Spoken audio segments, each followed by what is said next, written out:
Welcome to Grow Money Business, the podcast dedicated to helping business owners grow both their wealth and business on their own terms. Here's your host, Grant Bledsoe. Hello, everybody. Grant Bledsoe here. Welcome back to Grow Money Business. This week on the show, my guest is Rachael Burns. Rachael is the proprietor and financial planner at True Worth Financial Planning. She works specifically with newly single women who have just gone through a transition.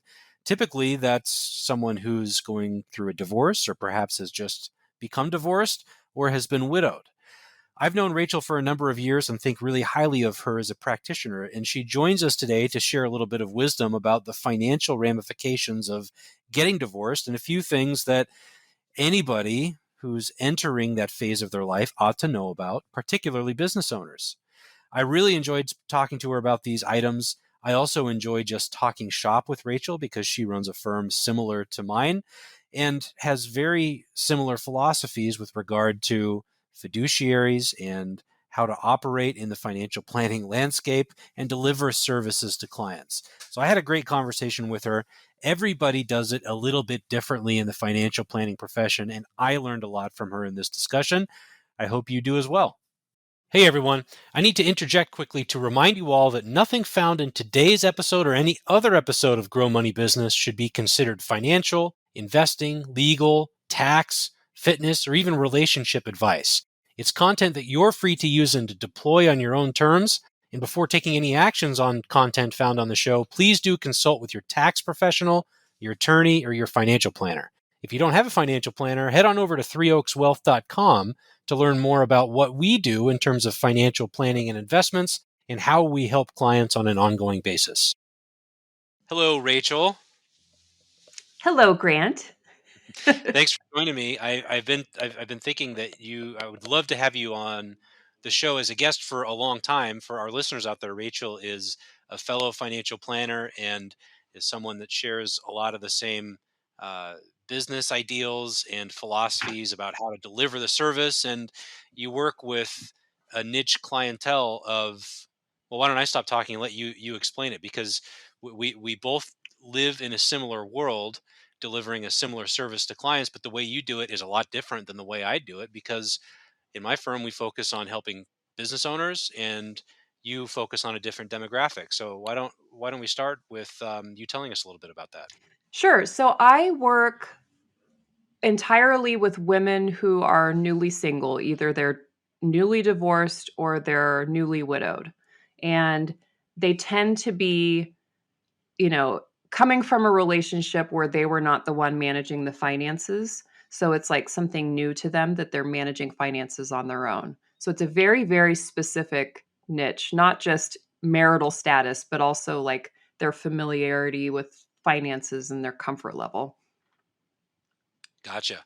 And this whole concept of planning to separate assets in a divorce has a lot of meat on the bone as well, too. So are you helping people through the divorce process, or after they've split and are now newly on their own, is that when they come talk to you? Both. So I started just working with people after the divorce was final because I thought, well, we need to know what we have to work with before we can do planning. But what I was finding is my clients were saying, oh my gosh, I really wish I met you 6 months ago. And we could have avoided these giant mistakes that were made, which is fairly common, unfortunately. And so I started spending more time helping people in the midst of a divorce because things are not set in stone yet. There's a lot of pre-planning that could be done. There's a lot of kind of disasters that can be averted if things are done properly. And so I do work, with people all at any point in the divorce, even if they're just considering divorce and they haven't told their spouse. A lot of times they'll call me and I'll give them an idea of what things will look like from a financial perspective. Interesting. So how do people screw it up? I mean, there's a lot of ways to separate when you're going through a divorce, but what you mentioned, you're seeing a lot of the same mistakes over and over and over again. What are those mistakes? So I see people not understanding their balance sheet when they are figuring out who gets what. And especially being near the state capitol, you probably see some, well, maybe not, you work with business owners, but I see a lot of state workers, and state workers have pensions, and pensions are not the most straightforward thing to understand. When you look at a pension statement, it's not really clear what that pension is actually worth, especially when you're trying to value something for a divorce. So pensions or anything else like that that's not a super straightforward valuation, I see a lot of mistakes being made with that because people will say, "Oh, I don't really know how his pension works. You keep yours and I'll keep this other thing." And that should be roughly equal, but really they're not equal at all. Maybe that pension is worth a couple $1,000,000.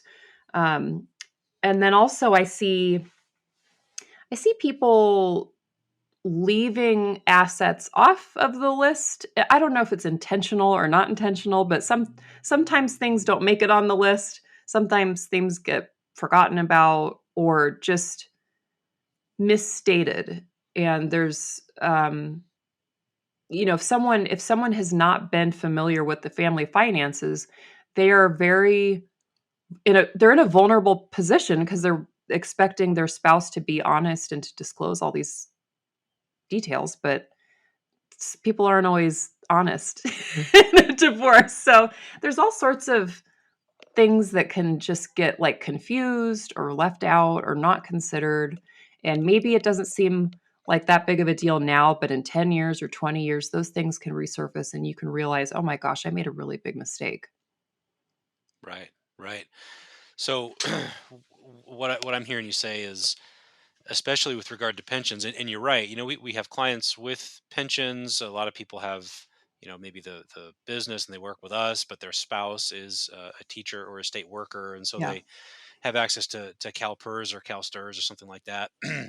If you're guaranteed, if you have pension benefits and you're guaranteed a certain amount of money every single month, starting from age 65 for the rest of your life, that has a dollar value in today's dollars. And it can vary widely based on the features and the survivorship and a lot of the other nuances of that pension scheme. And what I hear you saying is when you go through a divorce, a big part of it is just listing out all the assets and liabilities, and this understanding this one was mine. Maybe I came into the marriage with this one was yours. Maybe it's an inheritance from a family member or something like that. And then this is the stuff that we acquired during the marriage, and you kind of have to divvy up who gets what. And so having an accurate dollar value of what those assets and liabilities are worth today helps you, negotiate in the fairest way possible. Right? Is that a absolutely. fair summary? Yeah, yeah, definitely. Yeah. So what about the emotional side of this? I mean, you're working with women going through these changes, and as you put it a lot, there's not always 100% transparency and dishonesty. You must have to help your clients sort through all the emotional baggage that comes with getting divorced too. What is that like in your practice?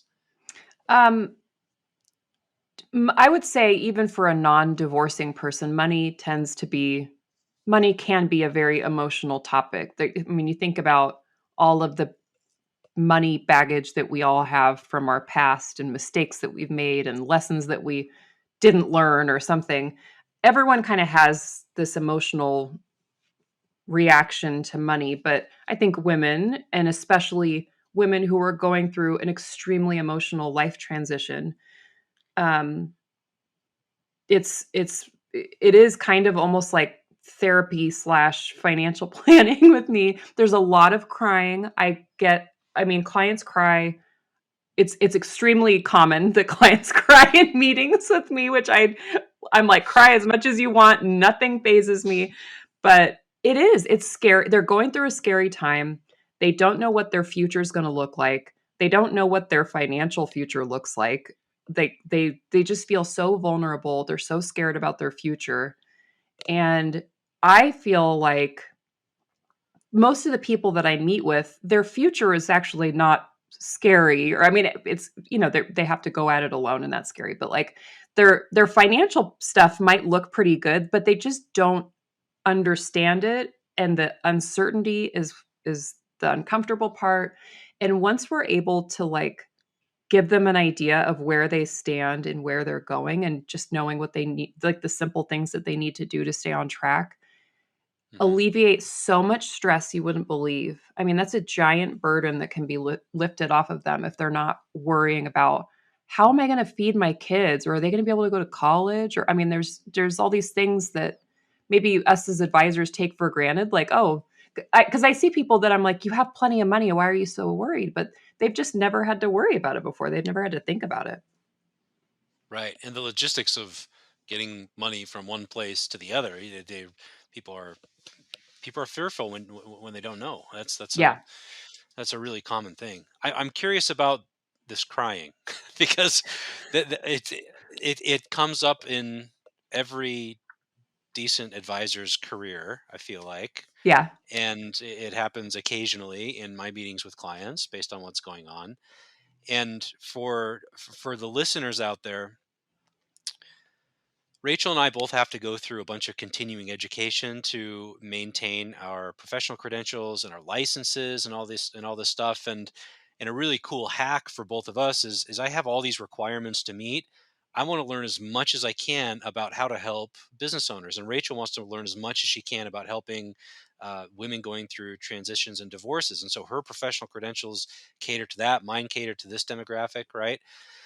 And in the course of those continuing education, I don't know, forums or however we acquire them, one thing I've picked up, I've heard this multiple times, probably you and I have heard this from the same source. When you're having a meeting with the client, always we're trying to get them to the best destination for them. And so there are all these, like, body language and the way that we ask questions and the format. There are all these subliminal kind of tricks that we like to use to support that process for the benefit of the client. And I've been told that when you're having a meeting with a client and they're crying, the reflex is to hand them some tissues. And I've been told that you're not supposed to hand them tissues because subliminally you're conveying that you're ready for them to stop crying. So here's some tissues and let's get this over with and move on. What is your take on all that? How do you handle it when somebody is breaking down? So, did you read that in the book No Longer Awkward? No, I think it was a Michael Kitces thing somewhere Oh, along the okay. way. So I don't know her last name, Amy Florian or something. She wrote this book called No Longer Awkward, and it's how to deal with clients who are having difficult situations, which is a lot of us. So she did say the thing about the tissue box, like your instinct is to hand them the tissue box, and you shouldn't do that because you should make them feel comfortable. Like you can cry, you can let it out, you don't need to stop. But as someone who wears mascara, um, I appreciate being handed a tissue box when I'm crying because I get like stuff in my, I don't know, it's a mess, and I wouldn't interpret that as like, hey, it's time for you to stop crying. I think I interpret it as, hey, your face is getting all wet. Let me help you with your face. So it's funny. I feel like I am maybe a little more sensitive to things like that than the average advisor just because I'm constantly in emotional situations with clients. But yeah, I don't know. It's just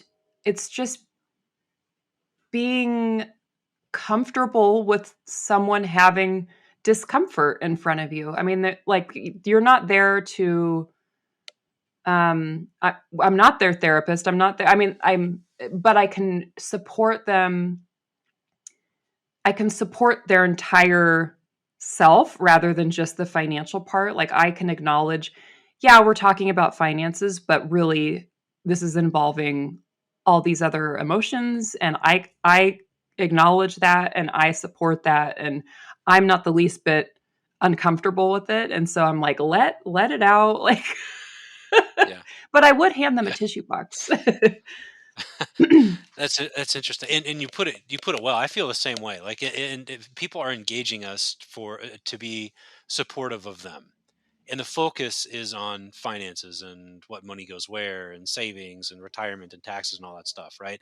But those are kind of the tools where the underlying theme is they're hiring us for help to get to the best destination for them based on the variables and their family and their values and all those things. The financial side, that's just the tool and the mechanism. So Yeah. I like how you frame that. I have a million questions for how your practice operates that might be interesting to our listeners, and your experiences in the industry and everything. This is kind of an avenue that we haven't gotten into a whole lot on the podcast yet, because most of our guests are like subject matter experts that help with business ownership kind of issues, and I talk about financial stuff. And so, just to get a couple technical things out of the way first, given the focus on divorce, can you just explain quickly, to give everybody a baseline, differences between community property and common law states and what that means in a divorce? And then I'm curious how that impacts business owners who might be considering or going through a divorce themselves. Okay. So most of my clients are in California. California is a community property state. I won't get into the difference between community property versus the other legal stuff, but I will tell you that community property is basically everything that was earned or saved during the marriage. So if you get married when you're 20 years old, you have nothing, no assets, you get married, and then you build this business that becomes worth multi-millions. That business was, the value was accrued during the marriage. That is a marital asset. That is community property asset. If you owned a business that had, was already worth a couple $1,000,000 and then you get married, then that business is typically separate property.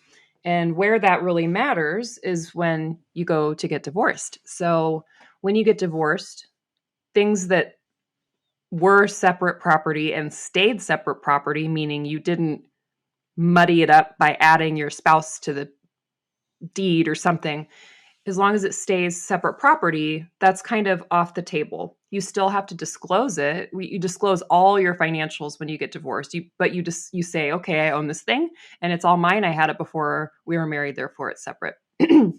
But everything else that you did not come into the marriage with, that's community property. That's fair game. That's subject to be split. That doesn't mean that every single thing needs to be split down the middle. You can do some kind of horse trading, they call it. Like, okay, you take this asset, I take this asset. They're roughly equal. So does that answer your question? It does, yeah. So let's say somebody comes into a marriage with a business worth $1 million, and then they get divorced when the business is worth $2 million. Is the growth in the value of that business marital property, or does the fact that the business existed at inception of the marriage mean that it's entirely owned by one person? So it kind of depends. There's different factors like, was any, like if you, let's say let's say your business was you owned a parking garage and it took literally no effort on your part to run it. You just got money, like totally passive income. That is different than something that you are like if you're running a restaurant and you're in there every day and you're working 12 hours a day. There's a difference between the two of those because in one situation, your time is actively being invested in the business, which is increasing its value. In the case of the parking garage, you didn't increase its value with your effort and your time. So it depends. It's a gray area and like everything's up to interpretation, everything's up to negotiation. So there could be some arguments like, well, I think that this is all separate property and here's why. And then the other person might say, well, I supported you while you were spending all these long hours. Therefore, I contributed to the growth and the value, blah, blah, blah. So it really depends. Gotcha. Very Okay. complicated when small business owners get divorced, by the way. Very, very complicated. Can be. Yeah. And I would venture to guess that if any of our business owner listeners out there are considering getting married, it would probably be a good idea to go get a valuation before jumping into the marriage. Does that You seem know, reasonable to you? Definitely, because if you're going to measure the growth and the value of your business, but you don't know what it was worth when you got married, you're going to have a hard time measuring the difference. So that would be a very helpful thing to do. Maybe not so romantic, but it's a good thing to do anyway. Yeah, it could be a tricky conversation with your fiance, but those are the things you need to lay everything out on the table before getting into a marriage anyway. Yeah. So what about retirement assets? The way I like to phrase it is the IRS likes you and me to save for our own retirement, so they give us these great tax benefits to use a 401k or an IRA, but they don't care about your trust. They don't care about, other people. Those things are titled in your name for a reason.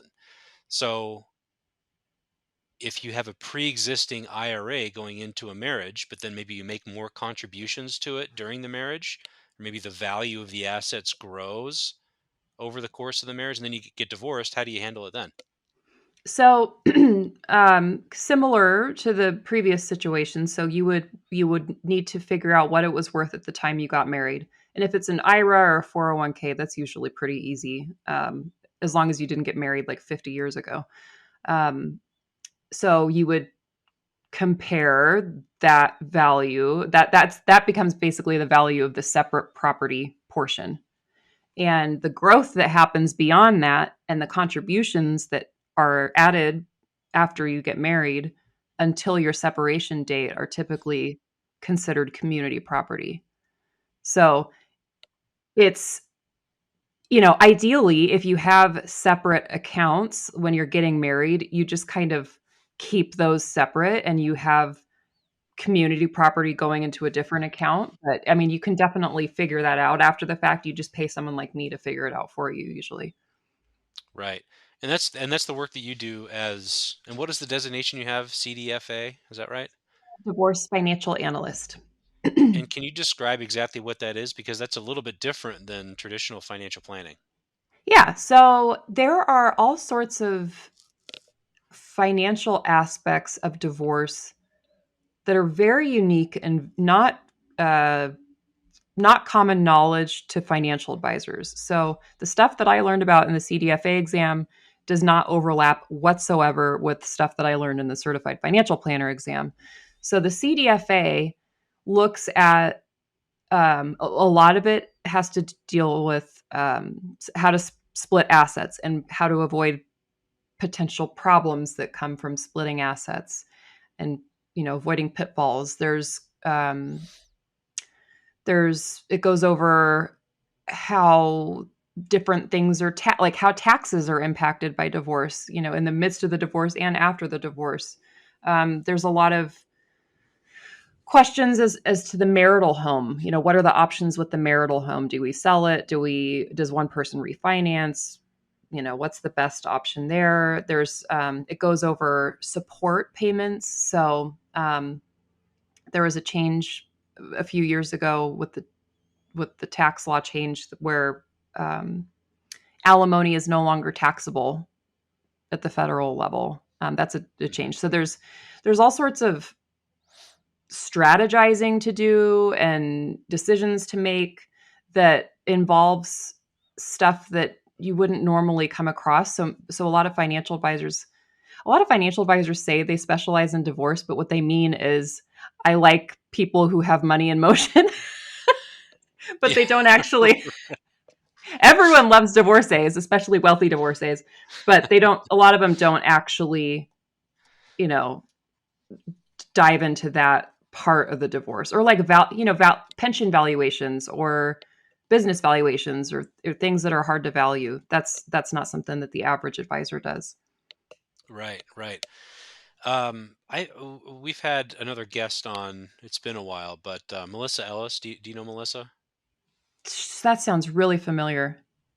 She's another XY Planning Network person. She's been a friend of mine for years and does a lot of CDFA kind of work. And hearing how she's blended this kind of stuff into her traditional financial planning practice has been interesting as her expertise has grown and evolved, because it is totally different than the way most of us deliver ordinary financial planning services.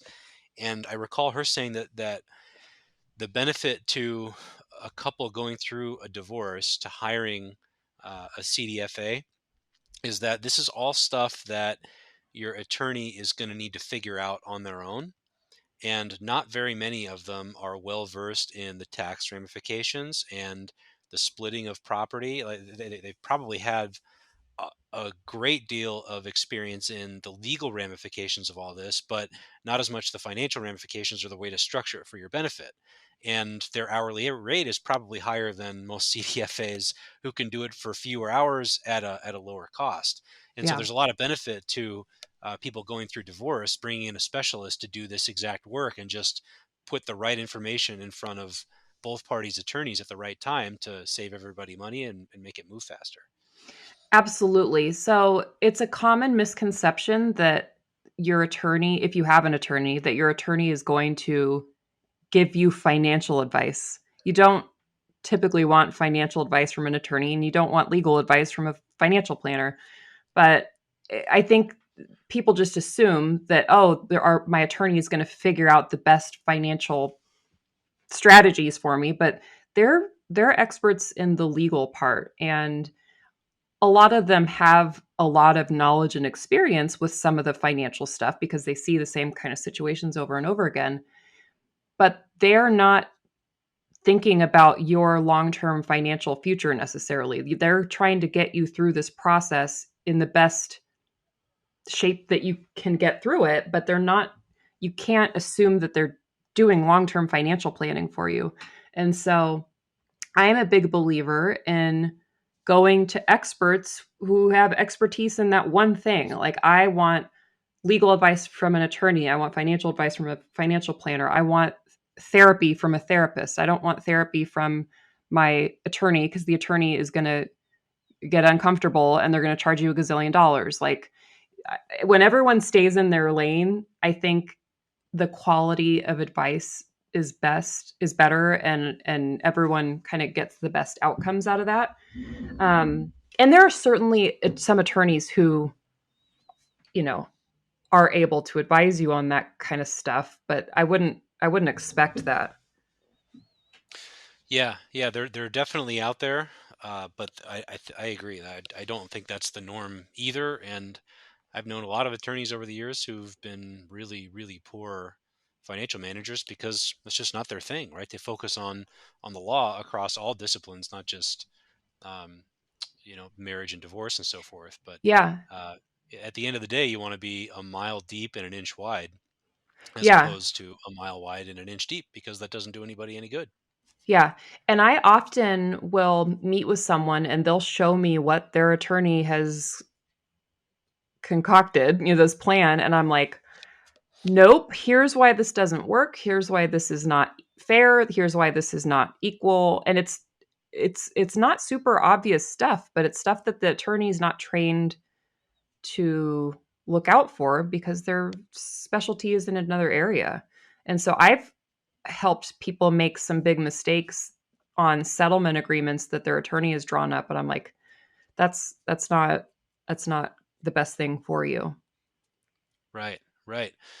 The other component of this I wanted to ask you about is just this sense of making a big transition. And the extreme example is somebody with a pretty modest set of resources who buys a lottery ticket every week when they go buy their groceries, and then they hit this Powerball and walk away with like $500 million after taxes.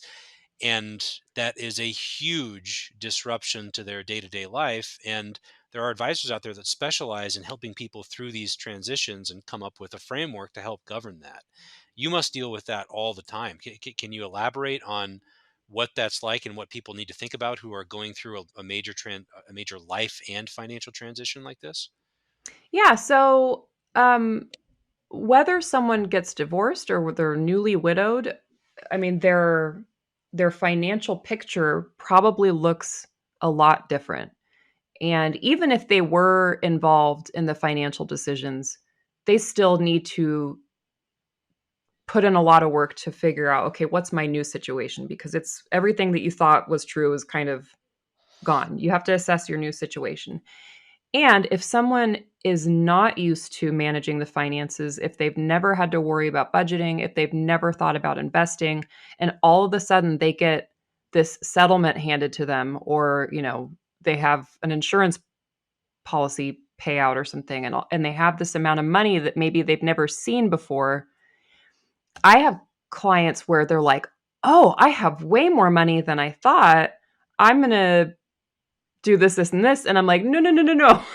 That's Right. that It's might got to that might last you like 50 years. Yeah. no, really. And I'm like, that might be the most money that you've ever seen, but that does need to last you, and we need to have a plan for that money. And um, they just people if you have no experience with that, I mean, I don't blame them. Like, how would you even put those day-to-day little decisions into context of the overall big picture if you have no experience with that? So that's something that I help people with. And sometimes I have to have some uncomfortable conversations like, look, you can't be going on all these trips, or you can't be doing this thing, or you can't be giving a whole bunch of money to your kids.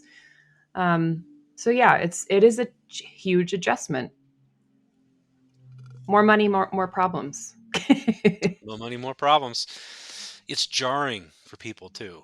And it's just the benefit of going through a reasonable process to explore what you're trying to do in your life, what your values are, what you're trying to do with these resources, and then building a roadmap that connects those dots with the highest chance of success and the lowest chance of failure is Yeah. is just super super valuable. And I mean, yeah, you and I are in this business, and so we're probably a little bit biased, but bringing in an independent professional who can help families, individuals, couples, whatever, kind of navigate those waters without being too one-sided. I mean, I don't know how financial conversations go in your house with your husband, but me and I would argue that there's not a whole lot of people in our vicinity that know more about managing finances than you and I do, right?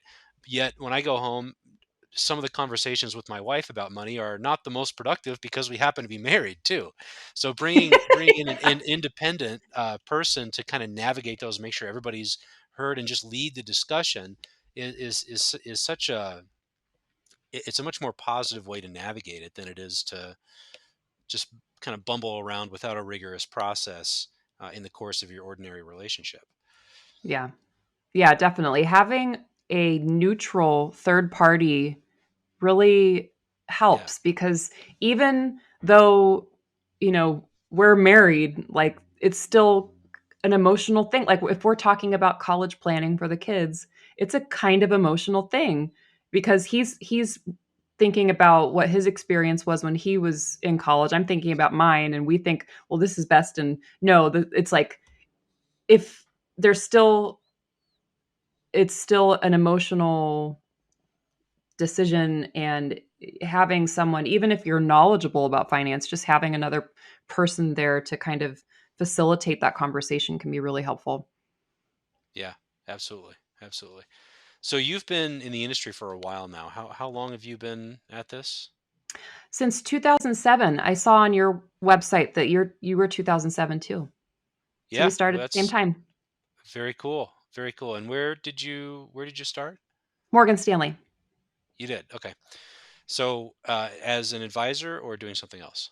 I started in the training program. Um, Actually, Which no, is a I didn't great start. place to start, right? Oh yeah, actually, I just realized I didn't start at Morgan Stanley. I started. This is funny. I started at Ameriprise in 2007 Hmm. and got licensed and everything, and then finally started, because back then you didn't go to work until you had all the licenses. You didn't like get paid to study like they do now, I think. Yeah. But um, Yeah.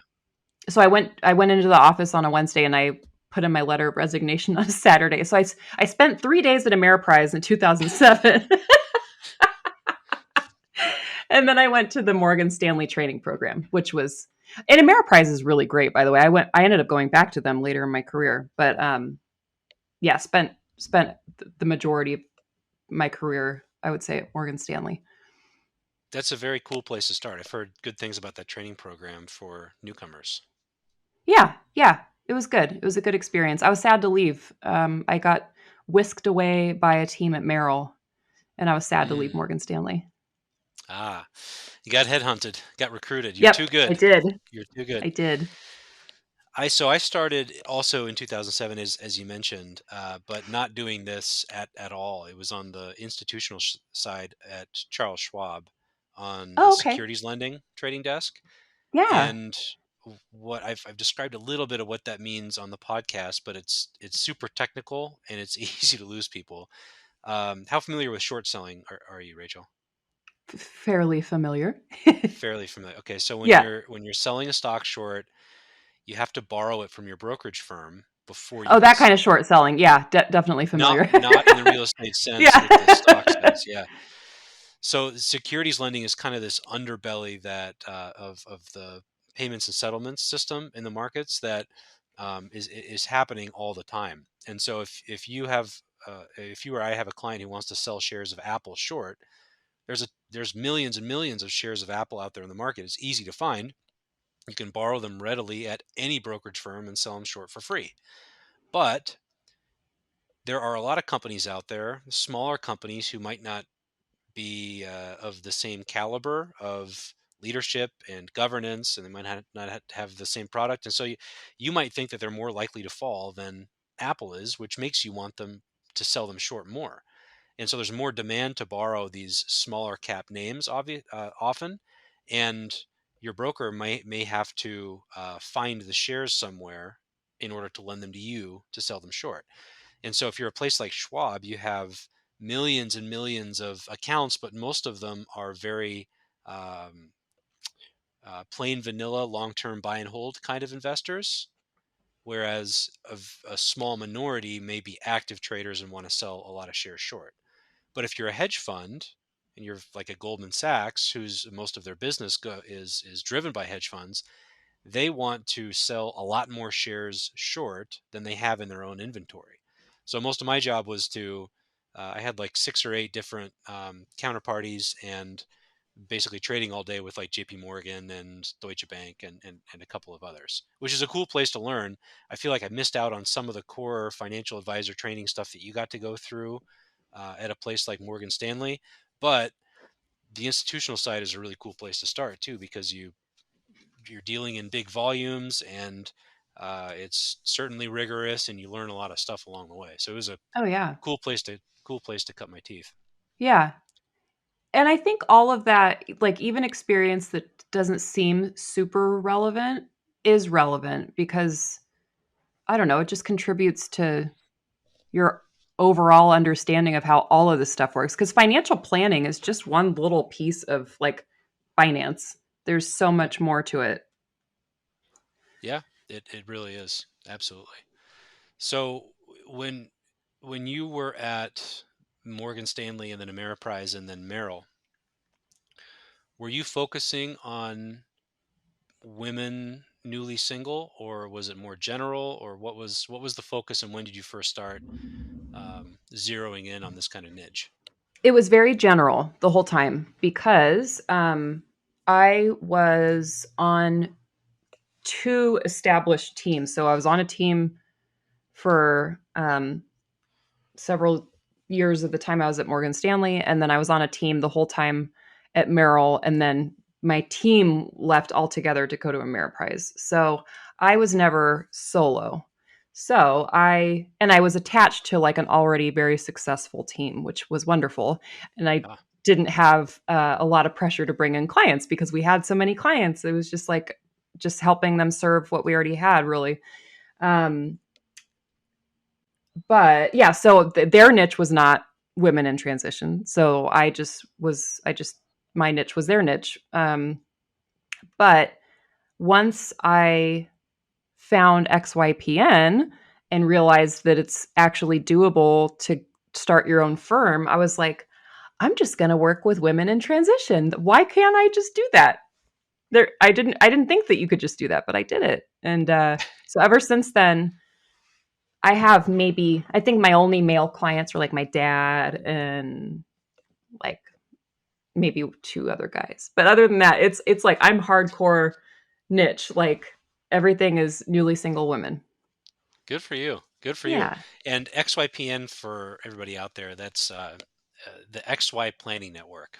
And so about the time, and my journey into this is, so I have this great job, a great career at Schwab. I started in Denver. They moved me to San Francisco. I start getting promoted. Things are going really well. I'm managing a portion of this trading desk, and I could have had a really nice career at Schwab. I was getting into the management training programs, stuff like that. But trading on the West Coast sucks because you're waking up at like 3:30 in the morning every day to get to the office at 4:30. Granted, the day is done when the markets close at 1, but it just kills your social life. It's really intense. And at the end of the day, you're working for the benefit of the firm. You're liaising with individuals who are working for the benefit of their firm, and it's on the institutional side. You don't get um, the reward of helping an individual or a family with their own stuff, right? It's a little bit different of a focus. And so things are going great. I loved the team that I was working on, and still do. But my uncle is an accountant and was kind of in my ear the whole time. I obtained the CFA along the way, which is a super hard investment designation. And he's saying, dude, there's a huge opportunity here because people are genuinely looking for planning focused help in from a fiduciary and a professional that has your best interests at heart, that has to put your interests before theirs legally, that is going to charge a reasonable and transparent price, and doesn't require you to have like $2 or $3 million in order to engage services with them. And so I resigned in 2014 to start my firm, just based on his observations of the industry. I didn't have any idea what I was doing yet. And that's, I think, the same year that XYPN got started. And so XY Planning Network that Rachael is describing is it's a professional network that she and I are both members of. Basically, we pay this monthly fee and we get a whole bunch of like technology subscriptions in return. And there's this cohort, this membership group of people who think in a similar way. So how long did it take you to come up with the idea and then decide to leave and launch on your own? Not long at all. So, when we first had lockdown, when was that? Like March 2020? Hmm. I remember I was told everyone at the office, "Okay, bye, see you in 2 weeks," and then never went back. And I had every intention of coming back. I had no idea what was coming. I don't not that anyone, but so I went home and my twins are almost 5. They're 4. At the time they were like a year old, and like the cutest age ever, by the way. They speak in like one word sentences and everything's hysterical. So They don't complain too much other than a little crying. talking your ear off about Legos or whatever. So Yeah. um I really enjoyed working from home. I really enjoyed having the kids at home. My husband was home. Like, we were trying to work and balance taking care of these little kids, which was hard, but like I loved the flexibility. I mean, we couldn't go anywhere, but we you could I don't know, it was just there's something about the working from home lifestyle that really really appealed to me. And um COVID kind of made people reassess their career path and their life choices. And I thought, being part of a big team is wonderful. It's stable. There's a lot of really great benefits to having a team like that. But I felt like I needed to have the ultimate flexibility for my family.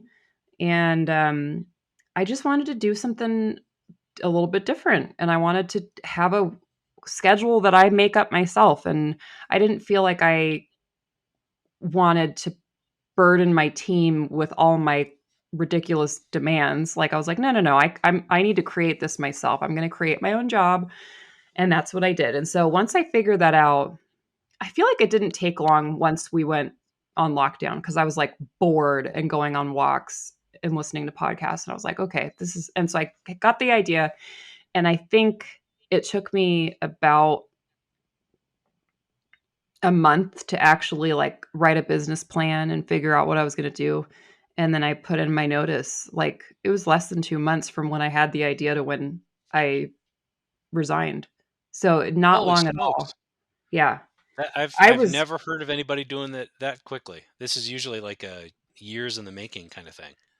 yeah, I was just like, nope, this is what I'm going to do. And I'm going to do it right now.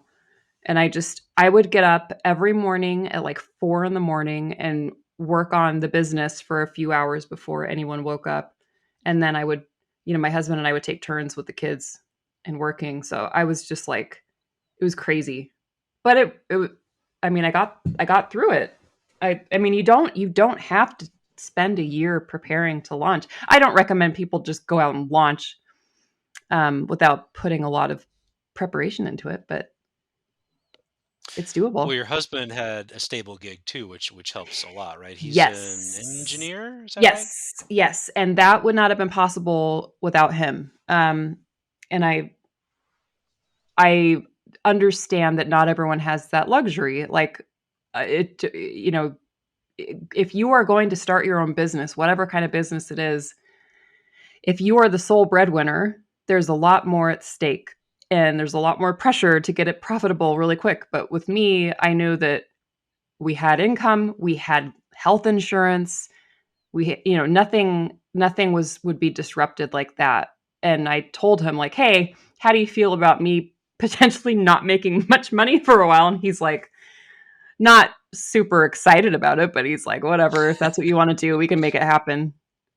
So It's and to give everybody some perspective here, if you let's say you want to open a restaurant, which is a really tough business, but well, it could be a restaurant, but it could be anything, right?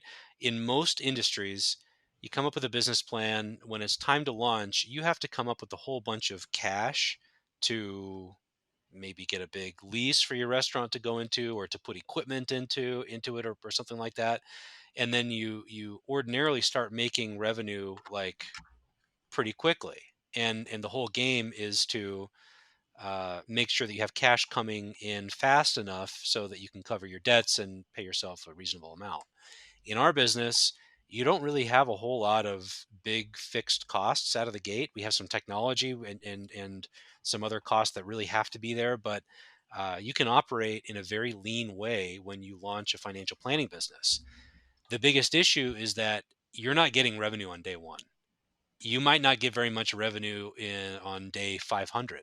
It's a long, slow build and a long, slow grind. And for most people that start in our business, you have to have a lot of cash built up to cover the income that you're foregoing in that early kind of build up period. And so if you're married to someone that has a stable amount of income coming in and that can feed the family and provide health insurance, that is a massive benefit and makes the road way easier. So good for you for figuring that out, because I did it the hard way and it sucked. yeah, go find yourself a husband. Yeah, right. My husband made a comment about that the other day, like, well, not everyone has a sugar daddy. And I'm like, hey, I'm older than you. You're not my sugar daddy. And I'm still working. And now, And doing a it's lot come. better than you were on day one too. Oh, absolutely. Yeah, definitely. So what's been surprising about the journey so far? I just I've just been surprised at how the business just naturally evolves, and I don't even intentionally control how it changes, but I started off thinking, okay, I'm going to work with like millennial women. Like, I thought younger women are the people that I need to serve because they're the ones that don't have enough money to meet minimums at a big investment firm. So, like, I really honed in on the younger women who don't have access to financial advice. But then it naturally veered into 40s and 50s. Like, I would say my average client is in their 40s or 50s now. And, intending to start with just doing after divorce and then realizing there is a huge need for mid-divorce support. And just the some of the stuff that I do now is so different than when I started. And I'm like, how did I get here? It's like it guides it. It's landed wherever I've landed now is I feel like exactly where I'm supposed to be, and I don't really know how I got here, but I'm glad I got here. So I'm like, I like that my business just kind of has a little mind of its own. It's like my baby. It's like my little other child that's really controls every aspect of my life. It's funny how the lives of your clients and the challenges that they go through and the growth periods that they go through truly impact your business and your life too. It's an interesting byproduct of doing this as a profession. Is that it does definitely veer and meander in ways that you don't expect. And part of that is the market environment that we're in. Obviously, you and I both are managing a lot of investments and that kind of thing, but also the lives of our clients have a dramatic impact on that too, which is cool and a little bit scary. And you can definitely engineer it in a certain way to minimize the volatility, maybe if you're trying to grow in a certain way. But it's just an interesting nuance. Yeah, and I think being able to adapt to the needs of the client is I mean, that's why I've experienced so many changes is because I'm just adapting to what people are asking for and what they need. Whereas if I was with a big firm, I couldn't be responsive in that way. I would be like, okay, I have these tools that I was given and that's all I have to work with. Now I'm like, oh, you need this thing? I can start doing that. I can learn to do that and I could just do that. Like I can do Yeah. whatever I want, which is awesome. Because clients, the way that you think you want to serve clients might not be the exact way that they need to be served, but you can always change. Having that flexibility is a really cool thing that's happened with the XY Planning Network and all. Are you okay on time? We're a couple Yeah. minutes Oh over. yeah. But we have Yeah. you good? Okay, good. Um, you make the own schedule. You're the boss now. Of course you're good. Yeah. That's been a really cool part of this evolution too, of people figuring out that they can be in this profession as independent practitioners, that they don't have to be synced up with a huge mega firm to do this. They can build a business like they want. And I think that benefits over the next 5-10 years. There are going to be huge benefits for clientele using the services because of that.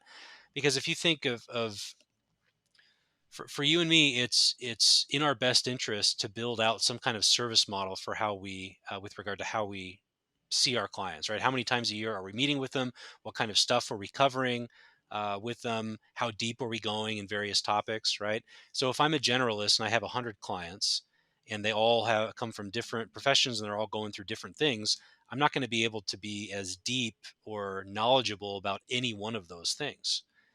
But if all 100 clients are a newly single female, then I can really dive deep into the tax ramifications of getting divorced, which is directly going to benefit each and every single one of those clients. So not only you're just being more efficient with your own time, and that's ultimately going to help the people using the services, which is just a total win-win situation. And you don't get that as much with bigger teams that have a very broad, wide client base because they are a little bit more rigid. They don't have that kind of flexibility. Yeah. Yeah, I can go way deep with divorce because I mean, if that's all I'm doing really, I mean, I work with widows too, but I most of my clients are divorced and I spend hours a day, every single day, including weekends, learning about divorce stuff. That's Right. all I think about. That's all, I mean, I'm really interested in it. And I have time to go so deep in those subjects because I'm not worried about other types of clients because I only serve this one niche. And so I can really become an expert in everything related to that niche. Exactly. And if you're going through a divorce and you're looking for help from a CFP or a CDFA with a divorce specialist, are you going to go to a big team that has a $500,000 asset minimum and is going to focus on investments? Or are you going to go to someone like Rachel, who knows the ins and outs and what to expect and what's coming down the pipe, and does this, with every fiber of her professional existence? There's a no-brainer marketing benefit to you, and it's an easy choice for a client. Yeah. This has been great, Rachel. Thank you for dealing with our technical issues today. We had a couple of unexpected breaks in our discussion, but I really enjoyed talking to you, talking shop a little bit. For people who are curious about your services, curious about the process of in the financial side of getting divorced, do you have a website or a social media presence we can point people to? I do. My website is a good place to start. So it's trueworthfp.com. And on my website is a button where you can book a free strategy session. So I am super happy to talk to anyone. And I encourage people to take me up on that free 30 minutes where they can tell me about their situation and what they're trying to accomplish. And even if it's not a good fit, I always send people off with some tips or some tidbits or some referrals or something. So I think that's a good place to start. And I'm fairly active on social media. Instagram is definitely my main place that I hang out, and it's at TrueWorthFP. And then I'm on LinkedIn and Facebook too. But I would say website and Instagram are the best place to connect with me. Excellent. Well, Rachel, thanks again for taking the time. I've really enjoyed the conversation. We need to do it more often, and I wish you the best in the future growth of your business. Thank you so much, Grant. It's great talking to you too. Thanks for tuning in to Grow Money Business, the podcast dedicated to helping business owners grow both their wealth and business on their own terms. Be sure to subscribe to the podcast on iTunes, Google Play, or wherever you digest podcasts to ensure you don't miss out on future episodes and announcements. And feel free to submit questions to growmoneybusiness.com.